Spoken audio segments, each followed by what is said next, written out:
Welcome, folks. I'm honored to welcome President Duque here today. We're friends. We've known each other for a long while, and we were reminiscing about how far back we go and how he knew Bo when he met Bo when he was here. And as you know, Mr. President, I've been deeply engaged in the relationship with Colombia for a long time, going back more than 20 years to that old Plan Colombia. In fact, we first met visiting Bogota, I think it was 2018. Yes. You and I. And I'm proud that we've been able to work together during my first year of my administration and to continue strengthening what I consider to be, and I've said many times over the years, the essential partnership we need in this hemisphere. Colombia is the linchpin, in my view, to the whole hemisphere, north and south. I really mean it. And it's an essential partnership. And I want to thank you for immediately condemning Russia's unjustifiable invasion and the atrocities they're committing in Ukraine and calling for the withdrawal of Russian troops. Not everyone in the hemisphere or anywhere else has done that, and I want to thank you for that. It's not just a threat to Europe and Ukraine, but it's a threat to international peace and stability. And so Colombia's voice is making it clear that you share that view and that there's a lot more at stake than just the immediate undertaking. The American people in the entire world have rallied to support the Ukrainian people. We have donated thus far $1 billion in security assistance, and more shipments of defensive equipment are on the way as I speak. We're coordinating deliveries of anti-armor and anti-air capabilities with a wide range of our allies and partners.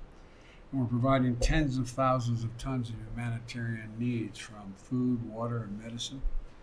And Vice President Harris today is in Poland, where she announced that we'll be contributing another $53 million to the World Food Program and other humanitarian organizations to support those displaced from their homes.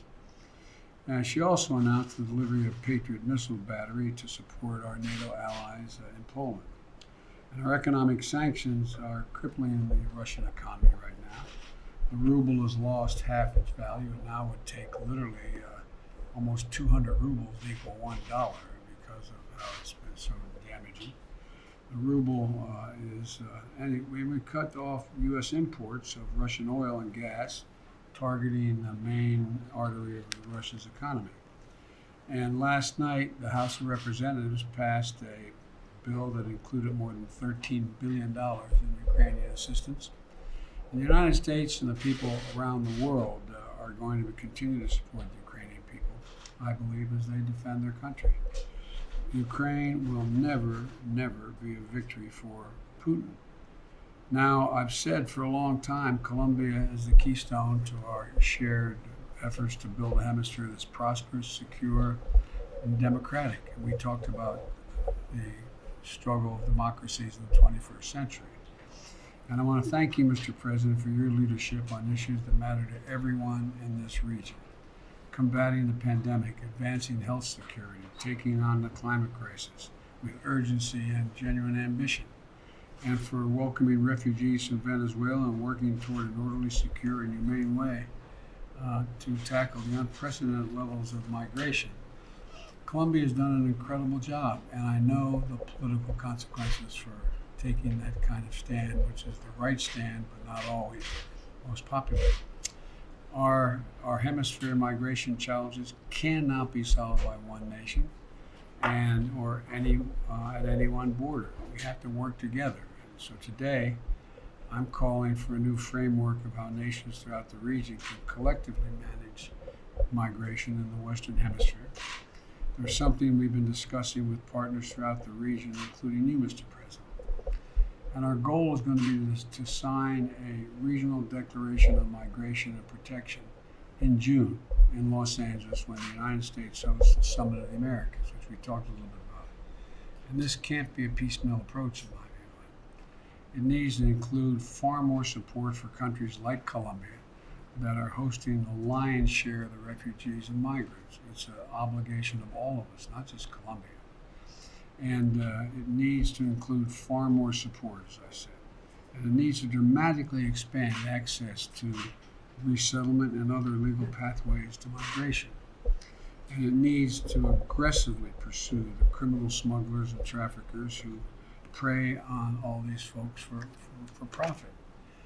That's the best way, in my view, for us to live up to our collective values and welcome immigrants and refugees, keep migrants safe, and secure all our countries. Mr. President, the United States is going to continue to do our part to support Colombia as you care for Venezuelan refugees. We've already shared 5.5 million doses of COVID-19 vaccine with Colombia now. And I'm pleased to say I'm going to be able to send an additional 2 million doses to help vaccinate the migrant population.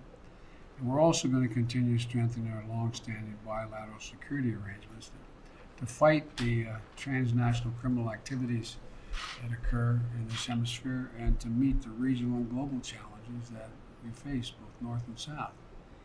Today, I'm proud to announce that I intend to designate Colombia a major non-NATO ally, because it's exactly what you are, a major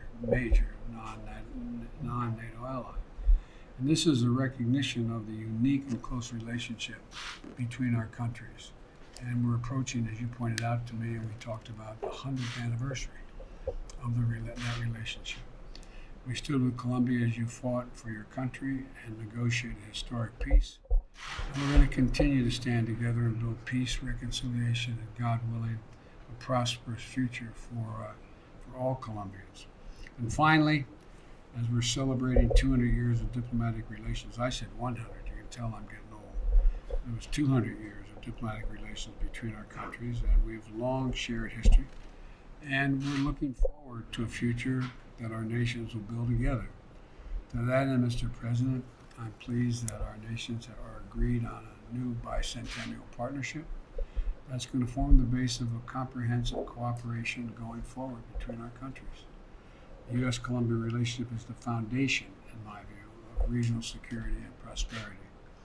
And it's only going to grow more important in the years ahead. So thank you for the visit. It's wonderful to be with you in person, and I look forward to our discussion today. And we did talk about so much more that we can do together, which we'll get a chance to talk about when you and I had our conversation. We finally both had to look at one another and said, I guess we have people out there. We were so wrapped up in our discussions. But thank you again, Mr. President, for being here. You're welcome. You're always welcome here. The floor is yours. Thank you so much, President Biden, for having us here at the White House. It's a great honor for us to visit you, but it's also a great honor for us to celebrate 200 years of the bilateral relationship that we have built, based on values and based on principles. We have to also express not only our gratitude, but the continuous gratitude for you being one of the architects of Plan Colombia. That was a milestone in the bilateral relationship and that allowed Colombia to face and defeat many challenges that we had over the last 2 decades. So I also want to commend you for that. We also believe that the partnership that we have built has been bipartisan, bicameral, and has demonstrated that over time, this relationship only gets to a higher level. And we appreciate a lot that you have made the decision to designate Colombia a primary non-NATO ally, because that is the recognition of the values and the principles that we have shared. We also want to thank your support for being the major donor of vaccines to Colombia. You have been able to contribute to save the lives of millions of citizens. And this additional 2 million donation of vaccines to Colombia will also be used to attend the needs of many migrants that are in our country. We also want to reiterate that the next Summit of the Americas is going to be a great opportunity to embrace the cause of the Build Back Better World, an initiative that is aimed to increase investment, job opportunities, and to allow through trade and investment to generate jobs that would also be a deterrent of further migratory pressures in the hemisphere. We want Colombia to be one of the reference models of B3W. We have projects that are advancing in clean energy, climate adaptation, infrastructure, so we consider that we want to be a reference for other countries in Latin America. I also want to express my gratitude for all the support we've gotten from U.S. agencies in order to attend the needs of the 1.8 million Venezuelan migrants in our territory. They have crossed the border with frozen bones. They have come to a country without any access to health services or food. So we've been able to attend, and the support of USAID in the border zone is something that has made a very important contribution. We also believe that the TPS status that we have granted to this 1.8 million citizens, and that will receive their card by no longer than August this year, is going to allow them to look for jobs, enter the social security system, and most importantly, Mr. President, they are going to be able to contribute to the Colombian economy, but also to improve their life being. So this is something that makes a strong sense to us. But we also have to say that in the times we're facing, we have made a strong stand against the brutal, unjustified attack from Russia to Ukraine. This has been a very horrifying moment for the world, and we have to condemn with a very strong sentiment. You have done it, we have done it, and we have also said that through the multilateral system, we will also be present for any sanctions to be implemented, because nothing justifies the bloodbath that we have been seeing continuously over the news in the last weeks. We have also spoken to the NATO Secretary General, and I have been speaking with leaders in Poland, Romania, Slovakia, and other countries in Europe to offer Colombia's advice on migration management in their circumstances. So we'll be there, and we will also participate actively in giving that support. We have also made a humanitarian contribution through NATO as the only Latin American country that is a partner of NATO. And we believe that at this moment, we have to do all we can to attend their circumstance. And last but not least, Mr. President, I think there are two very important subjects in which we have been working closely, and this climate action. Colombia approved the climate action bill by a unanimous decision in Congress. Yes. And we have been also able to launch an energy transition program that has allowed us to pass from barely 28 megawatts of installed capacity in non-conventional renewables to 2,800 megawatts, which is 100 times of what we had when we assumed office. And we are working with your administration in the protection of areas in our country, maritime areas and on-land areas. So we will not wait until 2030 to meet the 30 by 30 criteria. And in this year, before the month of August, we'll have 30% of the Colombian territory declared a protected area. We're having US support in this. We're also restoring 1 million corals and protecting the mangroves in very important zones of our country. And this is also part of the bilateral agenda.